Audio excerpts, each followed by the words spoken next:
안녕하세요. 오늘도 사연 살롱을 찾아주셔서 감사합니다. 살면서 절대로 이해할 수 없는 사람을 만나보신 적이 있으신가요? 시간이 아무리 지나도 도대체 그 속을 이해할 수가 없는 그런 사람 말이에요. 저는 그런 사람을 만나본 적이 있는데요. 사실 사회복지 공무원으로 일하며 수많은 사람을 만나보았고, 기본적으로 모든 사람의 마음을 헤아리는 것이 제 전공이고 일이에요. 그런데 아무리 특이한 사람을 만나도 제 일을 힘들어해 본 적이 없는 제가 처음으로 도무지 이해할 수 없는 사람을 만나게 된 것인데요. 그 사람은 바로 제 동서랍니다. 동서는 제가 결혼한 지 2년 차에 접어들 무렵 저희 집안에 들어왔어요. 깡마르고 이목구비가 뚜렷한 사람이었는데 그다지 예쁘다는 느낌은 들지 않았어요. 동서의 외모를 질투해서 그렇게 말하는 것이 아니라 인상이 조금 좋지 않았기 때문이었죠. 그 당시에는 예쁘지가 않네 라고 생각하기보단 불편해 보이네 라고 생각했어요. 동서는 지나치게 긴장된 상태였거든요. 첫 만남 때야 동서도 저희도 다들 긴장하고 정신이 없으니 별일 없이 넘어갔지만, 서방님과 동서의 결혼식 이후 맞이한 첫 명절에서 일이 터졌어요. 저희 시댁은 간략하지만 아직 제사를 지내는 집안이었고, 저는 일찍이 시댁에 가서 일을 하고 있었어요. 전날 야간 근무를 하고 왔다는 동서는 들어오자마자 후다닥 주방으로 오더군요. 시어머니와 저는 그런 동서에게 괜찮으니 쉬라고 했지만 괜찮다며 주방으로 들어왔어요. 그때까지만 해도 나쁜 인식은 없었고, 안 그래도 항상 피곤해 보이는데 좀 쉬지 하는 걱정스러운 생각뿐이었어요.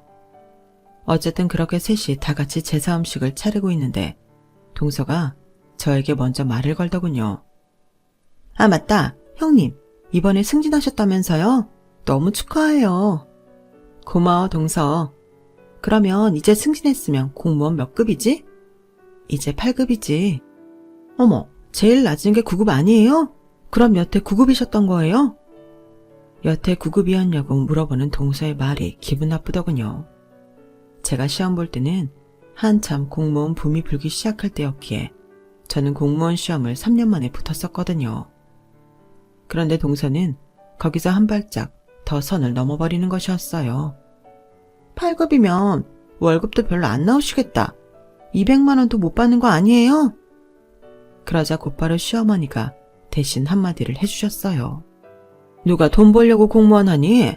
안정적인 직업이고 나중에 연금도 많이 받을 생각으로 일하는 거지. 혜택도 이것저것 얼마나 많이 받는데. 그리고 사회복지 공무원이라 그런지 네 형님 마음씨가 얼마나 고운지 모른다. 어디 나가서 공무원 며느리 들었다고 하면 다른 사람들이 얼마나 선망하는데. 아, 그래도요. 거의 최저시급 받으면서 일하는 거잖아요. 제 사촌 동생이 편의점 알바하는 것보다 못 버시는 것 같은데. 시어머니의 말에도 정신을 못 차리고 떠드는 동서에게 저 역시 똑같이 갚아주었죠. 동서는 일 괜찮아? 간호사들 일할 때 태움 문화라는 게 있다며. 그런데 남 괴롭히는 걸 문화라고 부르는 것도 이상하네. 그런 걸 문화라고 하더니 직장 내에서 대우가 너무 안 좋은 거 아니야? 어쨌든 누가 괴롭히는 거 없어? 그런 건 뉴스에나 나오지 실제로는 잘 없어요. 좀 과장된 얘기들이 돌아다니다 보니 그런 오해들이 생기는 것 같아요. 그래? 그런데 신기하네. 보통 가해자들 인터뷰할 때 딱 동서랑 똑같이 얘기하던데 특유의 말투가 다 있나 봐. 그러자 동서는 대번에 얼굴이 울그락 푸르락 해지더라고요. 동서가 저에게 뭐라고 받아치라고 하자 시어머니가 동서에게 다른 심부름을 시키며 내쫓았어요. 그날의 신경전은 그쯤에서 마무리가 되었지만 한동안 기분 나쁜 그 감정이 잊혀지지 않았어요. 처음 맞이하는 명절에 시댁에 처음 와서 그런 행동을 하는 동서가 이해도 안 되었고, 앞으로 가족 모임 때마다 마주칠 생각을 하니 입맛까지 뚝 떨어졌죠. 아니나 다를까 동서는 이래저래 만날 때마다 제 속을 긁어댔고, 저는 그런 동서를 마주하기가 싫어 남편을 설득해 시댁을 찾아뵐 때도 동서네와 최대한 겹치지 않게 찾아뵙고는 했어요. 동서의 본 모습을 잘 몰랐던 남편은 이렇게까지 해야 하냐며 툴툴거렸지만 시어머니께서 저의 편을 들어주셨기에 저는 제 뜻대로 할 수 있었죠. 확실히 눈에 잘 안 보이니 마음이 전보다는 편해지더군요. 하루하루 일상에 집중하다 보니 기분 나빴던 기억들도 점차 희미해졌고요. 그렇게 시간은 흘러 저는 인생의 이막을 맞이하게 되었어요. 흔히들 부모가 된 이전의 자신과 이후의 자신은 아예 다른 사람이라고 하잖아요. 아이가 생긴 후부터는 인생 이막이 펼쳐진다고요. 저는 그런 순간을 오래전부터 꿈꿔왔기에 설레는 마음으로 출산일을 기다리고 있었어요. 공교롭게도 동서는 저보다 8개월 먼저 딸아이를 낳았었는데 저희 아들이 세상에 나오면 두 아이가 동갑이 되는 상황이었죠. 동서가 출산했을 때는 동서가 자고 있을 때 서방님만 만나 뵙고 선물을 드리고 왔었는데 제가 출산을 막 하고 산후조리원에 있을 때에는 서방님과 동서가 낮에 함께 저희를 찾아오더군요. 저는 아들을 정말 힘들게 출산한 후라 온몸이 퉁퉁 부어 있었고 힘이라곤 하나도 없는 상태였어요. 맥없이 침대에 누워있는 저를 보고 서방님은 영양제 선물센트를 건네주며 축하 인사를 건네셨어요. 세상에, 우리 형수 얼굴이 말이 아니네. 수고 많았어요, 형수. 이거 출산 막 하고 나서 먹어야 하는 영양제라는데 혹시 모르니까 한 알씩만 먼저 드셔보세요. 잘 맞는 것 같으면 정량대로 복용하시고요. 감사해요. 제가 지금 일어나질 못해서. 서방님은 단순하고 시원시원한 성격이셨는데 체면 치레하거나 그런 걸 하나도 신경 안 쓰는 분이었어요. 그래서 저에게 손사래를 치며 누워있으라고 해주셨죠. 그런데 옆에 있던 동서가 이러는 겁니다. 출산부터 이렇게 힘들어 하시다니 이렇게 몸이 약하신데 아들을 낳아버려서 어떡해요? 그것도 첫째 아이를 아들로 낳아버리다니. 아우, 형님은 벌써 동메달이네요, 동메달. 동서, 그게 무슨 소리야? 동메달이라니. 왜 요즘에는 딸만 낳는 집안이 금메달, 아들만 낳는 집안을 동메달이라잖아요. 형님이 이 몸으로 둘째를 낳으실 것 같지는 않고 그러니 동메달 확정이죠. 그 말을 들은 남편과 서방님은 깜짝 놀라더군요. 그러면서 동서를 향해 나무라기 시작했어요. 재수씨, 그게 무슨 말이에요?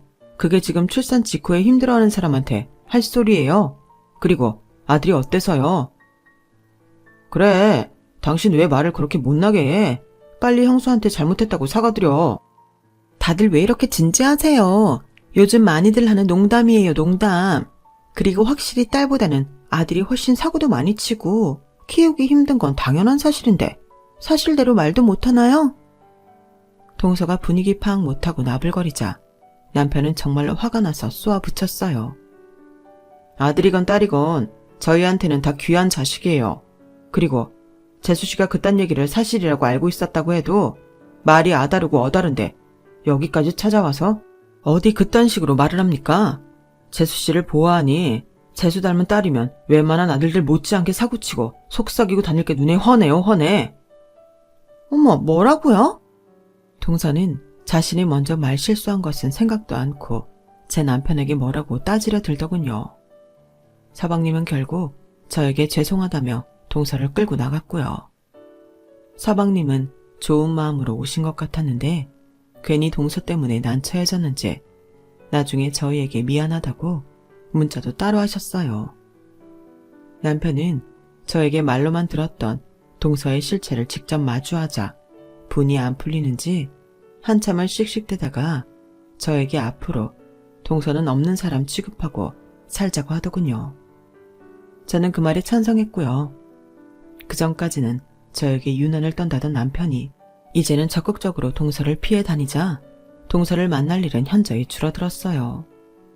그래도 어쩔 수 없이 명절에 잠깐이라도 마주치게 되면 동서는 어김없이 저에게 시비를 걸어왔고 나중에는 아예 서방님이 알아서 동서를 제 근처에 오지 못하게 하셨죠. 가만히 보면 동서는 본인의 자존감을 채우려 저를 이용하는 것만 같았어요. 왜 남을 깎아내리면서 자기 자랑을 해야만 속이 시원해지는 사람들이 있잖아요. 동서가 딱 그런 모양새였거든요. 그런 동서가 제 앞에 자진해서 잘 나서지 않게 된 계기는 우리 아이들이 막 대여섯 살쯤 접어들 때였어요. 저희는 첫째를 출산하고 바로 그 다음 해에 둘째를 가지게 되었는데요. 둘째도 아들이었는데 다행히 첫째처럼 둘째도 굉장히 조용하고 순한 아이였어요. 저와 남편은 매일같이 아들들 보는 낙으로 하루하루 행복했고 시부모님들도 저희 아들들을 굉장히 귀여워해 주셨어요. 저희와 마찬가지로 동서 역시 외동딸인 조카를 정말 애지중지 키웠는데 솔직히 조카는 제가 봐도 정말 예쁘게 생긴 아이였어요. 아무리 동서랑 사이가 안 좋아도 조카는 인형같이 예쁜 아이라 저도 예뻐했는데요. 동서는 그런 자기 딸을 마치 트로피처럼 내세우며 여기저기 거들먹거리고 다녔는데 딸 교육에 전혀 좋아 보이지가 않았기에 볼 때마다 불편했어요. 생각이 짧은 동서가 언젠간 또 무슨 사달을 내겠구나 싶었죠. 아니나 다를까 동서는 거하게 사고를 치고 말았답니다. 아니, 정확하게는 동서와 조카가 말이에요. 그날은 시아버지 칠순이었는데요. 저희는 칠순잔치를 좀 의미 있게 꾸며보고 싶었는데 시부모님들께서 사람들 많은 건 싫다고 손사래를 치셔서 가까운 거리에 있는 식당으로 모셨어요. 대신 룸을 예약해 저희 가족끼리만 단란하게 시간을 보낼 수 있도록 준비했어요. 그날은 핑계를 댈 것도 없이 처음부터 끝까지 전 가족이 함께할 수밖에 없었고 저와 남편은 서로 동서가 아무리 버르장머리 없게 굴어도 우리가 받아치지 말자고 굳은 의지를 다졌죠. 물론 서방님이 잘 간수하겠다고 미리 연락을 해주시기도 하셨고요. 그렇게 시부모님을 모시고 시아버지가 평소 좋아하는 음식을 대접해드리면서 화기애애한 시간을 보내고 있었어요. 식사가 얼추 마무리되자 저희는 준비했던 선물을 시아버지께 건네드렸죠. 시아버지가 낚시를 굉장히 좋아하셔서 새 낚싯대를 선물로 드렸는데 상자 하나를 더 준비해 작은 이벤트도 해드렸어요. 아버님, 그걸로 여기 안에 선물 한번 낚아보세요. 이거 끝에 낚싯바늘이 아니고 이게 뭐냐? 제가 잠깐 갈아 끼웠어요. 아버지, 얼른 여기 낚아보세요. 남편이 미리 갈아 끼운 것은 자석이었고 시아버지가 상자 안으로 낚싯대를 넣고 줄을 당기면 미리 자석을 붙여둔 현금이 길게 띠처럼 뽑아져 나오는 구조였죠. 시아버님은 그 이벤트를 굉장히 즐거워하셨고 분위기는 더없이 좋았어요. 동선에도 그 분위기를 타서 선물을 드리려고 했는데요. 동선은 명품 쇼핑백을 조카에게 안겨주며 얼른 할아버지께 가라고 조카 등을 떠밀었죠. 그런데 조카가 또박또박한 목소리로 이렇게 말하는 겁니다. 싫어. 엄마가 늙은 사람들은 지저분하다고 가까이 가지 말라고 했잖아. 조카가 뱉은 엄청난 말에 행복했던 분위기는 순식간에 얼어붙었어요. 모두가 당황하여 굳어버린 채로 아무 말도 하지 못했죠. 당황한 동서는 조카를 계속 등 떠밀며 떨리는 목소리로 얘가 왜 이러지? 빨리 가라니까! 하고 있었어요. 조카는 그 자리에서 울어버리고 동서는 더욱더 어쩔 줄 몰라 했는데요. 시아버지가 낮은 목소리로 그런 동서에게 이야기했습니다. 왜 괜히 애꿎은 애를 탓해? 지 어미가 하는 말 그대로 배운 채밖에 더해. 시끄럽게 굴지 말고 얼른 데리고 나가. 그리고 너희 둘은 이 자리 끝날 때까지 들어오지 마라. 시아버지의 무서운 얼굴에 동서는 군소리 없이 딸을 데리고 나갔어요.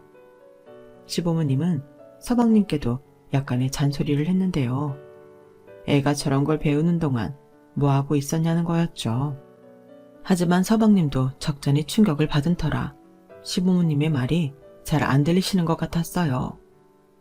한 사람의 잘못된 말이 아이에게도 배우자에게도 치명적인 단점이 될 수도 있다는 걸 그날 제대로 깨달을 수가 있었어요. 그날은 서먹하게 자리가 끝났고 남편을 통해 들으니 서방님과 동서의 사이는 굉장히 안 좋아졌다고 하더군요. 이후 동서는 시댁에서도 더 이상 말을 함부로 놀리지 않았고 아예 최대한 자리에 나오는 걸 피하는 듯 했어요. 시어머니는 차라리 그게 속이 편하다며 오히려 동서가 시댁에 오지 않는 걸 반기셨죠. 그렇게 몇 년이 지나고 동서를 못 본 지 꽤 시간이 흘렀는데요. 저는 그 당시에는 엄청나게 열정적으로 재테크 공부를 하던 때였답니다. 아들들이 얌전하다고는 해도 활동량이 일반 여자아이들보다는 월등히 많은 것이 당연했고 그에 따라 식사량도 상상을 초월하더군요. 저는 언니만 둘이 있는 세 자매로 커와서 남자아이들이 성장하는데 이렇게까지 많이 먹는 줄은 상상도 하지 못했어요.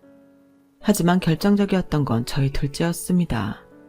어느 날 학교에서 담임선생님과 학부모 상담을 하러 갔는데 거기서 생각지 못했던 이야기를 듣게 되었어요. 어머님, 혹시 주원이 축구 시키실 생각은 없으실까요? 축구요? 갑자기 왜요? 체육 선생님께서 극찬을 하셨어요. 주원이가 또래 아이들보다 키도 크고 운동에 재능이 있다면서요. 저희 학교에서 축구부를 운영하고 있으니 학부모님께서 괜찮으시면 그쪽으로 교육을 시켜보고 싶다고 하는데 혹시 어떠실까 해서요. 저는 일단 고민해보겠다고 하고 집으로 와 가족회의를 가졌어요. 남편과도 며칠간 고민을 했고 둘째 아이의 의견도 최대한 자세하게 들어봤죠. 아이는 축구부를 하고 싶어 했고 남편과 저는 긴 고민 끝에 아이를 축구부로 보내기로 했답니다. 그러다 보니 문제는 돈이었어요. 남편이 벌어다 주는 것도 있지만 아무래도 제가 공무원이다 보니 저희 예산에는 늘 한계가 있을 수밖에 없었죠. 그래서 저는 남편과 의기투합해서 최대한 생활비를 아끼고 재테크 공부를 하기 시작했어요. 남편은 모든 추가 근무를 다 신청해서 일하고 주말에도 짬짬이 알바를 했어요. 공무원이라 겸업이 까다로웠던 저는 그만큼 육아와 가사일을 도맡아 했고요. 식비를 아끼고자 매일같이 남편 도시락을 싸기도 했답니다. 그동안 둘째 아들은 축구부에 적응을 잘 하고 있었죠. 몇 년 동안 열심히 노력한 결과 둘째가 중학교에 진학할 때쯤에는 8천만 원 정도 모을 수가 있었어요. 저희는 대출을 끼고 작은 빌라를 사서 거기다 샤워하우스를 꾸며보자 했습니다. 위층에는 우리가 살고 아래층에 입주자들을 위한 공간을 만든 것이었죠. 처음부터 입주자가 마구 들어오지는 않았어요. 하지만 저는 시간이 날 때마다 샤워하우스를 조금이라도 더 깨끗하고 예쁘게 꾸며 사진을 찍었고 그 사진으로 온라인 홍보를 적극적으로 했어요. 온라인 홍보라는 것이 처음에는 눈에 띌 만큼 큰 효과가 없는 듯 하다가 어느 순간 갑자기 유명해지더군요. 그렇게 입주자들이 들어오니 또다시 목돈이 생겼죠. 저희는 그렇게 4개의 샤워하우스를 운영하게 되었어요.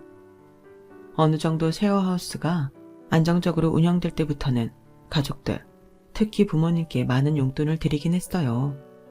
부모님들은 그냥 저희가 요즘 급여를 더 잘 받나 보다 하고 마셨죠. 왜냐면 저희의 행색이 전과 다름이 없었기 때문인데요. 그 당시에도 저희 부부는 직장을 그만두지 않았습니다. 모든 쉐어하우스가 남편의 명의로 되어 있어서 제가 근무가 가능하기도 했고 저희 부부가 재테크 공부를 시작할 때 다짐했던 것이 있었기 때문이에요. 목돈이 들어오더라도 진짜 목표를 이루기 전까진 최대한 들뜨지 말고 그 전의 생활을 계속 유지하자는 다짐이었죠. 괜히 여기저기 자랑하고 다녔다가는 자만에 빠지기 쉽고 저희에게 이런저런 이유로 돈을 요구하는 사람들도 많아지는 등 탈이 날 거라고 생각이 들었거든요. 저희의 진짜 목표는 바로 집이었어요.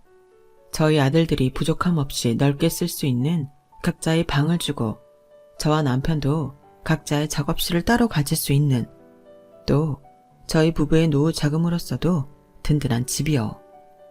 저희는 뼈 빠지게 노력한 끝에 8년 만에 그 목표를 이룰 수가 있었답니다. 가계약을 마치고 돌아온 날 저희 부부는 드디어 마음껏 정말 뛸 듯이 기뻐했죠. 여보, 진짜 그동안 고생 많았어. 그동안 주말도 없이 일하느라고 얼마나 힘들었어. 이제 주말 일부터 때려치고 당신 좀 쉬자. 당신이 더 고생했지. 그동안 사업자금 모을 수 있었던 것도, 쉐어하우스 직접 관리할 수 있었던 것도 당신이 계속 꼼꼼하게 관리해서 가능했던 거야. 그동안 너무 수고했어, 당신. 오늘은 우리끼리라도 간만에 좀 즐겨볼까? 나가서 칼질 좀 하고 올까?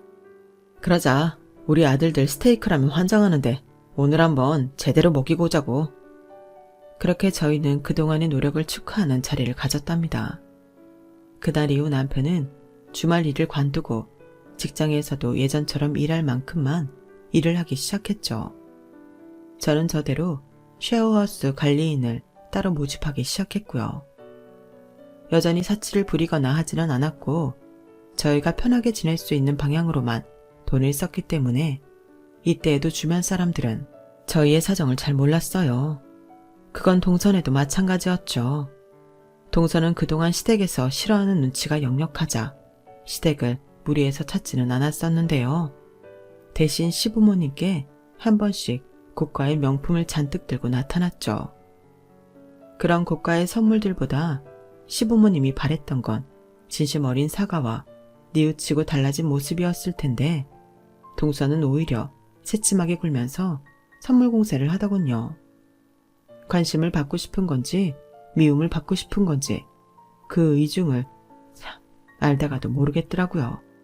원치도 않는 비싼 선물에 시부모님은 전보다도 더 동서를 불편해하셨고요. 그러던 어느 날 동서에게서 연락이 왔어요. 동서가 저에게 직접 연락한 것은 몇 년 만에 있는 일이라서 저는 큰일이 난 줄 알고 놀라며 전화를 받았는데 대뜸 다음 주에 이사를 한다며 집들이에 오라는 겁니다. 다음 주에 이사를 한다고? 월드에 살던 주택은 어쩌고. 그딴 거지 같은 곳이랑은 비교도 안 되는 곳이거든요. 시부모님도 오신다고 하니 형님도 사양 말고 오세요. 뭐 그래 시간 한번 내보지 뭐. 꼭 오세요. 꼭. 저에게 몇 번이나 꼭 오라고 얘기하는 동서를 보니 지금 동서가 얼마나 자랑을 하고 싶어 안달이 났는지 안 봐도 눈에 훤하더군요. 서방님이 승진했다는 소식은 저도 들어서 알고 있었지만 그래도 지금 바로 이사를 하는 건 시기상조인 것 같다는 생각도 있었죠. 하지만 금전적인 부분은 서방님이 꼼꼼하게 잘 관리할 거라 믿고 쓸데없는 걱정은 하지 않으려 노력했죠. 남편도 연락을 받았는지 퇴근 후 저에게 바로 이야기를 했고 저희는 시간을 내 집들이를 가기로 했어요. 그런데 며칠 뒤 동서로부터 받은 주소지를 보는데 깜짝 놀랐답니다. 그곳은 저희도 다음 달에 이사를 가게 될 고급 대단지 아파트였거든요. 심지어 동선의 집은 저희가 이사갈 집과 같은 동이었고요. 세상에 이런 우연이 있다니 참 신기했죠. 하지만 한 가지 곤란했던 것은 만약 저희가 이사를 가면 동서애와 필연적으로 마주칠 수밖에 없는데 괜히 또 동서의 자격지심을 건드려서 피곤한 일이 생길까봐 그게 걱정이 되더군요. 저희가 가게 될 곳은 펜트하우스였거든요.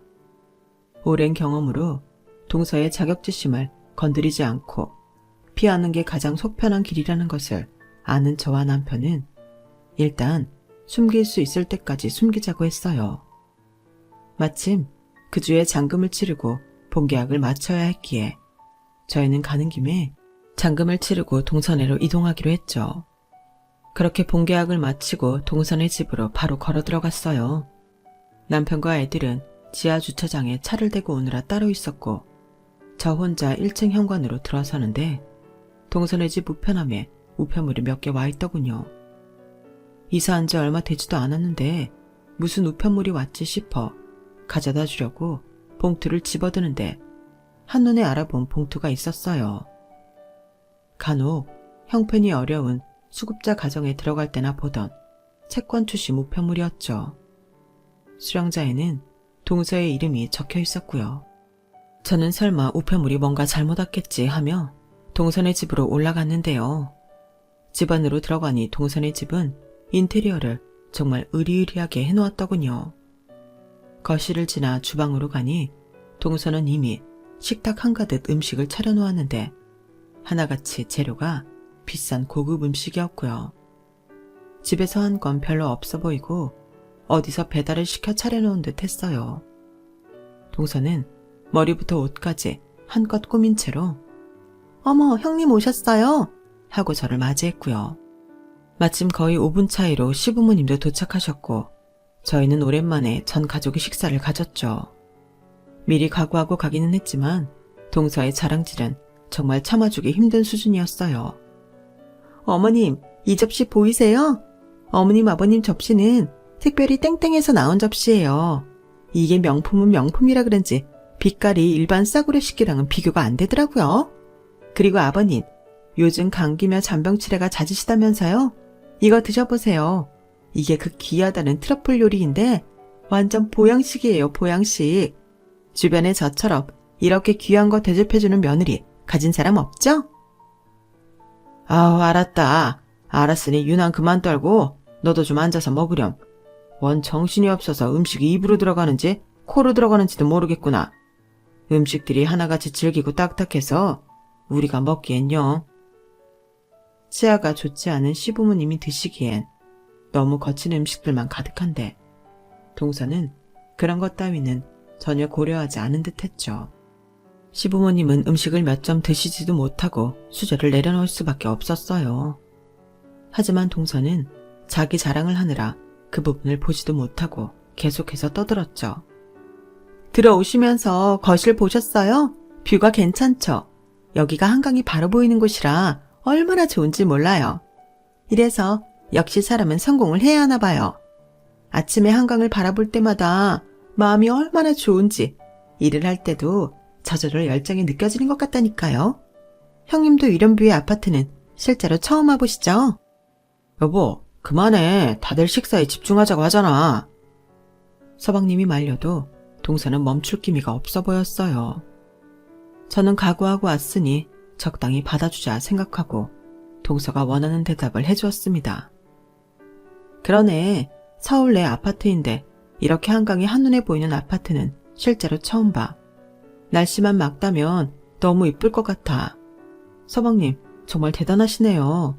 이렇게 좋은 집에 살게 되신 거 축하드려요. 물론 남편 돈이 조금 더 많이 들어가긴 했지만 저도 돈을 보탰고 내부 인테리어는 전부 제가 한 거예요. 다 제 안목으로 고르고 고른 것들이죠.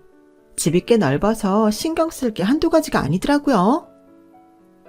그래, 이쁘다. 인테리어가 하나같이 고급지고 예쁜 것 같아. 동서도 정말 대단한 것 같네. 아무래도 우리 나이 때 이런 서울에 48평짜리 신축 아파트 구하는 일은 쉽지가 않으니까 어디 조언을 구하기도 어렵고 얼마나 애먹었는지 몰라요. 그래도 어디 빌라 같은 데 사는 것보다는 조금 힘들더라도 저희 가족 보금자리를 꾸미는 일에 투자하는 게 좋은 것 같더라고요. 아, 맞다. 형님네는 아직 그때 그 빌라에 사세요? 아직은 거기 살고 있어. 설마 월세는 아니시죠? 전세이신 거죠? 월세는 아닌데. 그럼 다행이네요. 형님 나이에도 그런 정도가 평균치이긴 하더라고요. 좋겠다, 형님은. 빌라 전세 살아서. 까딱 잘못 산 사람들은 그마저도 못하는 사람이 얼마나 많은데요. 여보, 그만하고 밥이나 먹으라니까. 동서의 개념 없는 소리가 극에 달하자 서방님이 나서서 동서를 말리려고 하더군요. 저도 부하가 치밀어 오르고 있긴 했지만 모르고 온 것도 아니니 이때쯤까지는 그냥 넘어가려고 했어요. 그런데 동서는 역시나 변한 게 하나도 없는 인간이었습니다. 기어이 마지막 선을 넘은 것이 정말 그 오랜 세월 동안 철이라곤 하나도 들지 않았더군요. 아니 근데 형님네 둘째 운동시키려면 돈이 한두 푼 들어간 것도 아닌데 얘 다리가 다쳐서 어떡해? 그간 들어간 돈 말짱 물거품 되는 거 아니에요?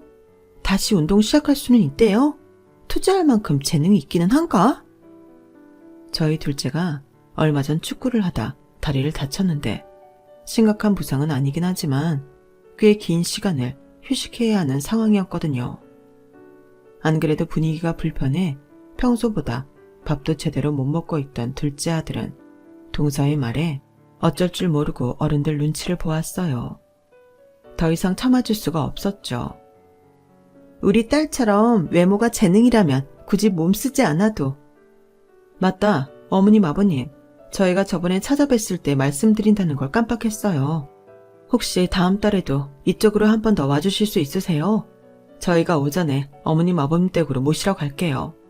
다음 달에는 저희가 집들이를 해야 해서요. 제 말에 시부모님은 놀라서 되물으시고 동서도 갑자기 잘난 척을 뚝 멈추고 경계를 했어요. 너희도 이사 가니? 여기 근처야? 네, 바로 이 위에요. 여기 맨 꼭대기 펜트하우스 층이요. 안 그래도 조금 아까 계약하고 오는 길이었거든요. 그리고 제가 부동산 계약서를 보여드리자 동서는 그 계약서를 획 낚아채서 보더니 손을 부들부들 떨더군요. 시부모님은 동서 들으라는 듯이 저희 부부에게 잘 됐다며 칭찬을 아끼지 않으셨어요. 동서는 급격하게 표정이 굳어지더니 아예 대놓고 저에게 시비를 걸더라고요. 하, 형님, 너무 무리하신 거 아니에요? 대출을 얼마나 끼셨길래 이런 곳을 계약하셨어요? 공무원 월급이야 뻔한데 요즘 금리가 하늘 높은 줄 모르고 올라가는데 조심하셔야죠. 아 맞다. 동서한테 줄 거는 그 계약서가 아니라 이거야. 계약서 내놓고 이거나 받아봐. 우편물에 뭐가 와 있더라고? 저는 천연덕스럽게 아까 1층에서 봤던 우편물들을 건넸는데 맨 위에 있던 채권 출신 우편물을 보고 동서는 대번에 얼굴이 흑빛이 되었죠. 저는 아무것도 모르는 척 동서가 저에게 한 말을 그대로 돌려주었답니다. 근데 동서, 어떻게 이렇게 으리으리한 인테리어도 하고 명품까지 그렇게 들고 있을 정도로 돈을 모았어? 간호사 월급이야 뻔한데 그 수많은 금부치도 그렇고.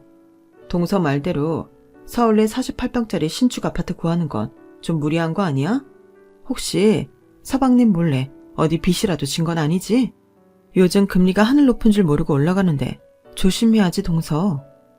사실은 저도 우편물을 건네기 전에는 그 우편물이 제대로 온 것인지 반신반의하고 있었어요. 그냥 너무 화가 난 상태라 에라 모르겠다 하는 생각으로 찌른 것인데 동서가 아무 말도 못하고 쩔쩔 매고 있으니 그제야 사태의 심각성을 알 수 있었죠. 서방님도 저와 같은 생각을 했는지 대번에 우편물을 낚아채면서 동서를 쏘아보더군요. 뭐야? 왜 그래? 이게 뭔데? 아무것도 아니야. 이리 내. 뭔데? 이거 보더니 갑자기 바들바들 떨고 있냐고. 이게 뭐야? 눈치가 빠른 남편은 곧바로 시부모님 먼저 챙기며 거실로 자리를 옮기자고 했어요. 남편이 시부모님을 챙기는 동안 저 역시 저희 두 아들과 조카를 챙겼죠. 나머지 가족이 거실로 대피하자 주방에서는 엄청난 싸움이 벌어지는 듯 했습니다. 원래부터 사이가 좋지 않았던 두 사람이었는데 제대로 신뢰가 깨지는 듯 했어요. 당신 미쳤어? 뭐? 4억?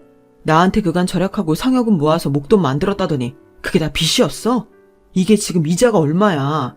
당신 월급 가지고 이거 갚을 수나 있을 것 같아? 이런 돈을 빌리면서 한다는 짓이 고작 명품 처발한 거냐? 내가 나 혼자 잘 살자고 그랬어? 그리고 이만큼 대출이 나온 것도 다 내 능력이야. 내가 그만큼 보증된 사람이라는 소리라고. 어떻게 하나만 알고 둘은 몰라? 이번에 우리 딸 새 드라마 아역 주인공 따내면 한 방에 해결되는 문제라고. 그래서 사채도 썼어. 그간 단역 하나 제대로 따낸 적이 없으면서 뭔 놈의 주인공이야 주인공은. 지금 제 연기력에 그게 말이 된다고 생각해? 그리고 애가 싫다는데 왜 자꾸 헛바람이 들어서 애한테 강요하냐고. 그게 애를 위한 거야? 당신 허영심 채우려고 하는 거잖아. 싸움이 길어지자 저희는 그냥 조용히 집을 나왔어요. 조카에게 조용히 잠깐 할머니 할아버지 집에 가 있을래? 하고 물어봤는데 눈물이 그렁그렁해져서는 고개를 끄덕이더라고요. 어린 게 무슨 죄가 있다고 그런 마음고생을 당하는지. 시부모님은 그런 조카가 안쓰러웠는지 같이 집으로 데리고 가주셨어요. 다행히 시부모님 댁은 조카가 다니는 학교와 크게 멀지는 않았거든요. 마침 그날이 토요일이었기에 주말만 시부모님 댁에서 지낼 줄 알았던 조카는 그 해가 다 가도록 시부모님 댁에서 학교를 다녔는데요. 그 이유는 서방님이 바로 이틀 후인 월요일날 아침 일찍 이혼 신청을 했기 때문이었어요. 그 전부터 쌓여있던 불화가 이번 사건을 계기로 제대로 터진 것이었죠. 처음엔 이혼만은 안 된다며 결사 반대를 하던 동서는 서방님이 정말로 이혼 신청을 하자 곧바로 퇴세를 바꿔 최대한 위자료를 많이 받아가기 위해 별의별 쇼를 했다고 해요. 처음에는 자신이 가정폭력을 당했다고 하더니 마땅한 증거가 없자 자기가 빚을 진 것은 남편이 강요해서 그랬다고 주장하다가 그마저도 먹히지 않자 자기는 아직도 남편을 많이 사랑해서 이혼하고 싶지 않다고 했다더군요. 그런 동서를 보며 오만정이 다 떨어진 서방님은 비싼 변호사까지 선임했고 결국 동서는 양육권도 빼앗기고 위자료는 거의 받지 못한 채 이혼을 당했다고 해요. 서방님이 오히려 딸아이를 정서적으로 학대한 것은 동서이며 배우자와 상의 없이 갚을 수 없는 빚을 진 것은 배우자를 기만한 것이나 다름없다는 주장을 했기 때문이죠. 조카 역시 엄마보다 아빠와 살기를 바라고 있었고요. 이런 상황을 모두 알았던 남편은 서방님의 이혼을 적극 찬성하며 변호사 비용을 전부 대주었어요. 저에게 그간 두 사람 사이에 있었던 갈등과 이혼 진행 상황을 자세히 말해주며 변호사 비용을 대주고 싶다고 하길래 저도 적극적으로 찬성했거든요. 결국 동서는 자신이 그렇게 자랑하던 48평짜리 신축 아파트에서 쫓겨났어요. 동서가 한 푼도 못 내고 있던 인테리어 비용에 쓰인 대출금은 딱 인테리어 비용만큼만 서방님이 갚아주었고 집을 장만할 때 동서가 보탠 돈도 줘버렸다고 해요. 얼마 안 됐다고 하더군요. 동서는 원래 살던 동네에서 급한 대로 작은 원룸을 하나 얻었다고 하는데 집에서 나가면서까지 그간 본인이 사들인 명품이란 명품은 다 긁어모아 나갔다고 해요. 거기서 그치면 그래도 본인이 산 본인 물건 들고 나가는 거라 이상할 게 없었는데요. 동서는 거기에서 그치지 않고 시댁으로 달려갔어요. 시부모님은 갑자기 한가로운 평일 낮 시간에 누군가가 쉬지 않고 벨소리를 눌러대고 현관문을 두드리니 깜짝 놀라셨죠. 인터폰으로 보니 동서가 그간 선물했던 명품들을 도로 내놓으라고 소리소리를 지르더랍니다. 어머님, 아버님, 나와보세요. 이 문 빨리 열어요. 네가 여기까지 어쩐 일이니? 그냥 초인종 누르면 될걸 왜 이렇게 소란을 피우는 거야? 사람 겁나게. 저한테 그동안 받았던 거 얼른 다시 내놓으세요. 이젠 제 시부모도 아니시잖아요. 얼른요, 얼른. 설마 다 팔아치우거나 다른 사람 준 건 아니죠? 별로 사용도 안 하시는 것 같은데. 아유, 안 그래도 저기 서재에 다 모아놨으니 걱정 마라. 우리가 달라고 한 적도 없는데 꾸역꾸역 건네주더니 원. 한 번도 사용한 적 없으니 얼른 가져가라. 그간 동서가 준 선물을 부담스러워 모아만 두고 있던 시부모님은 얼른 전부 돌려주었는데 동서는 집까지 들어와서는 난동을 피웠다고 해요. 사용을 안 하긴 뭘 사용을 안 해요. 여기 기스난 거 안 보여요? 밖에 나가서 이거 착용한 적 진짜 한 번도 없어요? 얘가 뭐라는 거니? 네가 저번에 나보고 이 옷에 이 가방 메고 나가라고 해서 그때 고급 레스토랑 갔잖니. 기억 안 나? 그날 빼고는 나는 이런 거 거추장스러워서 한 번도 입질 않았어. 아니, 썼으면 썼다고 말을 하시지. 왜 거짓말을 하세요? 이거 사용감 있으면 가격이 얼마나 떨어지는 줄 아세요? 감가되는 차액만큼 청구할 테니 그리 아세요. 뭐라고? 그게 무슨 말이니?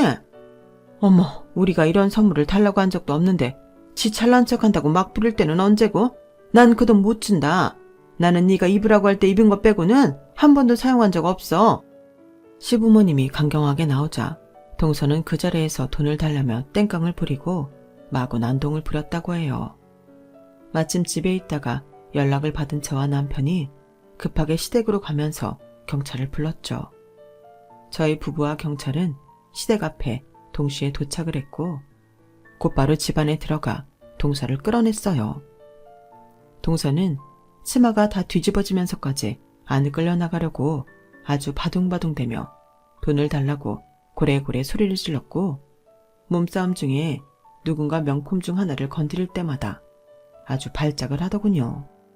그 모습을 보고 저는 사람이 욕심에 눈이 멀면 어디까지 취해질 수 있는지 그 끝을 본 것 같아 무섭다는 생각마저 들었어요. 근무 중이라 뒤늦게 경찰서로 온 서방님은 화가 머리 끝까지 나서 동서에게 선전포고를 하며 으름장을 놓았어요. 네가 아직도 정신을 못 차렸구나. 우리 부모님 카톡 내역, 나랑 한 카톡 내역에 네가 이 물건들 선물로 줬다는 내용이 얼마나 많은 줄 알아? 우린 이 물건들 중 단 하나도 너한테 안 돌려줄 거니까. 또 소송을 걸고 난리를 치고 싶으면 쳐봐. 네가 난동 부리면 우린 경찰 또 부를 거고 소송 걸면 더 좋은 변호사 선임해서 배로 갚아줄 테니까. 어디 여기서 더 가난하고 초라해지고 싶으면 그렇게 해보라고. 서방님의 말에 동서는 그날 이후로 더 이상 저희 가족 앞에 나타나지 않았어요. 경찰도 그날은 가벼운 혼방 조치로 끝내겠지만 다음번에는 그냥 넘어가지 않을 거라고 단단히 주의를 주었죠. 서방님은 시부모님께 와이프를 잘못 들여 죄송하다고 무릎을 꿇고 사과드렸고 그날 이후로 조카를 키우는 일에만 전념하며 지내고 있어요. 동서가 사라지고 나니 오히려 저희가 아파트 같은 동에 사는 것이 이보다 더 좋을 수가 없더라고요. 저희는 틈틈이 반찬거리나 과일 등을 아래층에 보내주기도 하고 조카가 집에 혼자 있을 때는 집으로 초대해 간식도 주며 지내고 있어요. 그게 가능한 이유는 제가 지금 이 펜트하우스로 이사한 후 직장을 관뒀기 때문이에요. 동서일로 집안이 너무 어수선해졌고 직장을 나가지 않아도 여유가 되니 차라리 당분간 전업주부로 지내며 시부모님과 조카를 챙기는 것이 낫겠다 싶어서 그렇게 결정하게 되었답니다. 남편도 동의를 했고요. 오히려 전보다 노력해서인지 저희 가족들은 요즘 주기적으로 모여 함께 식사를 하는 시간을 가지게 되었어요. 그러면서 전에 없던 평화와 즐거움이 찾아오게 되었죠. 저희 가족은 앞으로도 서로 아껴주고 챙겨주며 즐겁게 살아갈 생각입니다. 지나친 욕심에 눈이 먼 사람은 일찍이 손절하고 가족을 더 보듬으며 살아가려고 합니다. 저희는 너무 늦게 연을 끊는 바람에 못난 꼴을 전부 다 봐버리고 말았네요. 여러분의 가족 안에서는 저와 같은 일이 없기를 바랍니다. 제 이야기 들어주셔서 감사합니다. 건강하시고 행복하세요. 여러분, 사연 댓글에 응원과 현명한 조언 부탁드려요. 좋아요와 구독은 저에게 큰 힘이 됩니다. 오늘도 좋은 일 가득하세요.